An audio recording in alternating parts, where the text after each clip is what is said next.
Alonso Molina had never forgotten the day that he died. Not in battle, fighting with honour against those who would oppose the will of the Spanish crown, but in flight, running away from the armies of those same enemies. That year, he had been part of a force under the command of Francisco Verdugo that had captured the town of Arnhem.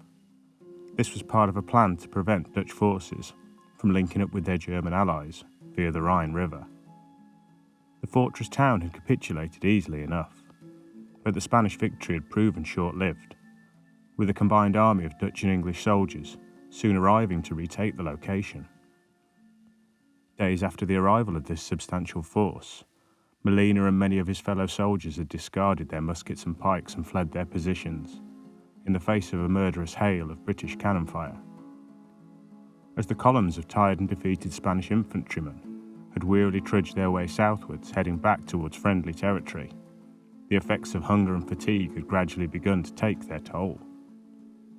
After 2 days of marching, the weather conditions around them significantly deteriorated. As a result, Molina and one of his comrades had chosen to seek shelter from this gale in an abandoned outhouse they had happened across. But on emerging outside once the rains had finally subsided, they now found themselves alone, their comrades having long since disappeared on through the driving wind and rain.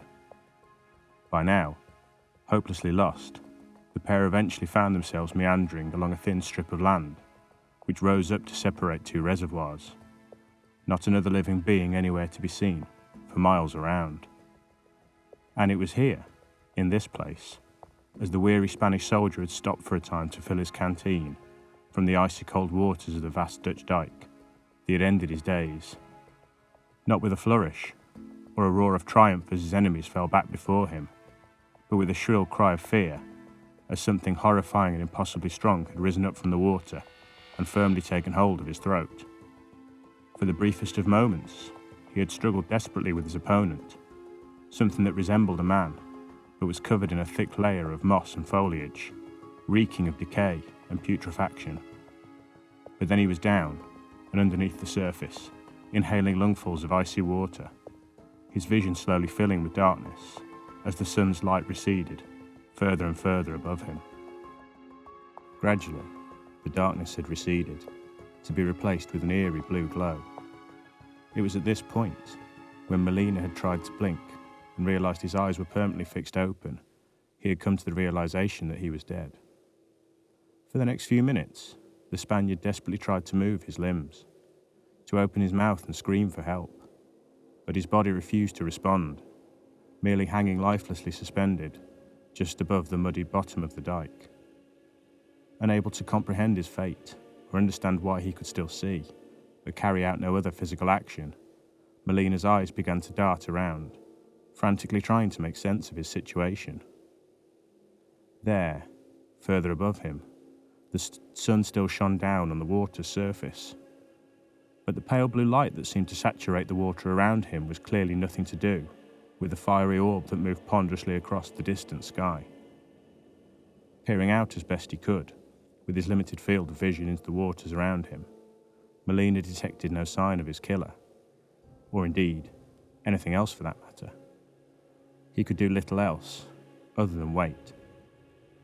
The sun above him would rise and set again on several occasions, before something finally moved by behind him through the water, the disturbance it caused pushing his suspended body slightly off to one side.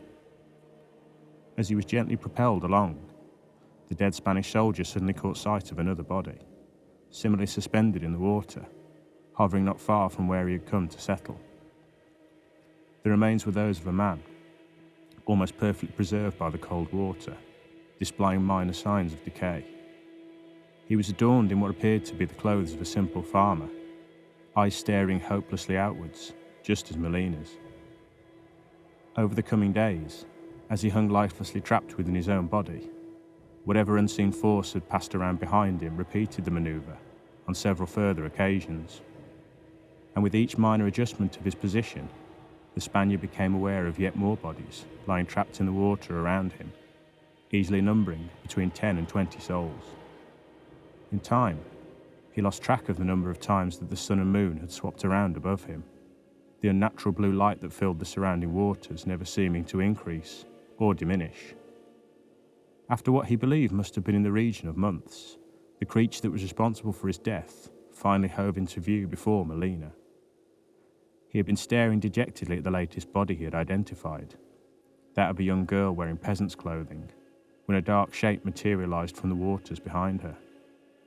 Melina had watched on, in growing horror, as an imposing humanoid figure, the same that had dragged him beneath the waters, swam around in front of the girl and then turned to face her. There was a brief flash of brilliant blue light from its eyes, at which point the body began to twitch and spasm before it, arms and legs flailing around in some form of grotesque ballet. This strange and unnatural display had carried on for several minutes before the creature turned away from the girl's remains and now moved across to Melina. Moments later, it was before him, regarding him through a pair of glowing blue eyes which betrayed neither intent nor emotion. Suddenly, the blue light that permeated the water around him seemed to increase in intensity before his arms and legs began to move of their own accord. A wave of elation filled the Spaniard as he realized he was swimming, rapidly propelling himself up towards the surface and away from the horrors that lay below. But with the painful realization he had no control over these movements, they ended. Melina could do little more than watch on as his body slowly descended back down into its watery prison. Over time, he watched on in sorrow as his underwater master toyed and manipulated the unfortunate souls it had dragged down to reside in its domain. Sometimes, when the heavens were filled with thunder and lightning, the creature would propel them upwards, suspending the bodies just beneath the surface to watch the storm rage above. If this was intended as some form of kindness, Melina could not conceive any crueler act, his heart sinking as quickly as the rest of his body, once the tempest had inevitably moved on. Years passed. How many? The Spaniard couldn't be sure, trapped with his fellows in an unending cycle of manipulation and puppetry by their sinister overseer. But then, one evening, which seemed to have been passing just like any other, Alonso Melina discovered that his killer was indeed able to inflict upon him a greater degree of torture than had already been visited. The skies above Melina had been dark, something that was of little consequence to him and the other inhabitants residing in their unearthly underwater dungeon. Suddenly, the soldier was shaken from his sorrow by the realization his body was moving, slowly gravitating up towards the water's surface. As his eyes swung wildly from one side to the other, he was astonished to see that his fellow prisoners were also rising alongside him, every single one of them. A wave of pure joy swept through the dead soldier as the eerie blueness of the water he was passing through began to fade. His attention focused entirely on the glossy surface that was rapidly approaching. Soon he would be free, whatever awaited him above, be it any form of life, or indeed the true death he had yearned for so long. It would be an end to this ceaseless torment. As his head rose triumphantly above the water, Melina waited to see what came next, realizing that he and the others were now awkwardly sculling towards the nearby road. A light appeared ahead of them, shining out through the darkness. A campfire, with figures seated around it, their words slowly becoming audible as the dead approached them. Hauling himself free from the water onto the edge of the road, the corpse in farmer's clothing mirroring his movements alongside him, Melina stared in wonder at the small party that was seated nearby. He understood enough of their language to know that these soldiers were French, but he had never before seen the dark blue tunics they wore, or the thin and narrow rifles that were propped up at their sides. Melina was trying to comprehend just how much time must have elapsed whilst he lay suspended in his underwater prison, when the joy he had been feeling was swiftly replaced by a rising horror. As his hands rose up from his sides and reached out ahead of him, the Spaniard tried his hardest to scream, to warn those he was approaching of his body's murderous intent. But no sound escaped his lips. The Frenchman he took hold of completely unaware of his nearing presence until it was far too late. The night air around him was filled now with cries of panic and screams of fear, his arms locking tight around the soldier's waist, forming a vice-like grip. Moments later, he was descending back into the water, the screams of his victim quickly silenced as the contents of the dike flowed deep down into his lungs. In the aftermath of the deed, Molina was duly returned to a point above the dike floor, not far from where his victim had been deposited. Somewhat mercifully, for the first few days, he had been tilted away from the man whose life he had just claimed, only for the monster to then deliberately turn the two to face one another.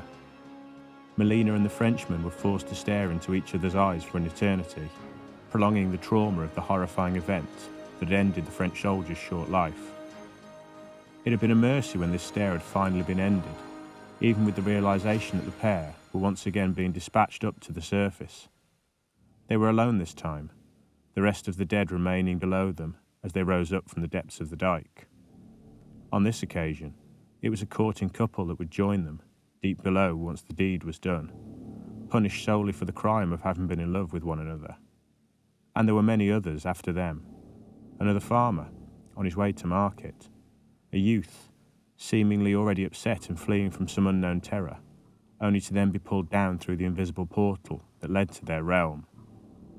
There followed a seemingly unending period of inactivity, almost as if those upon the surface seemed to have finally realised the danger of this open patch of water.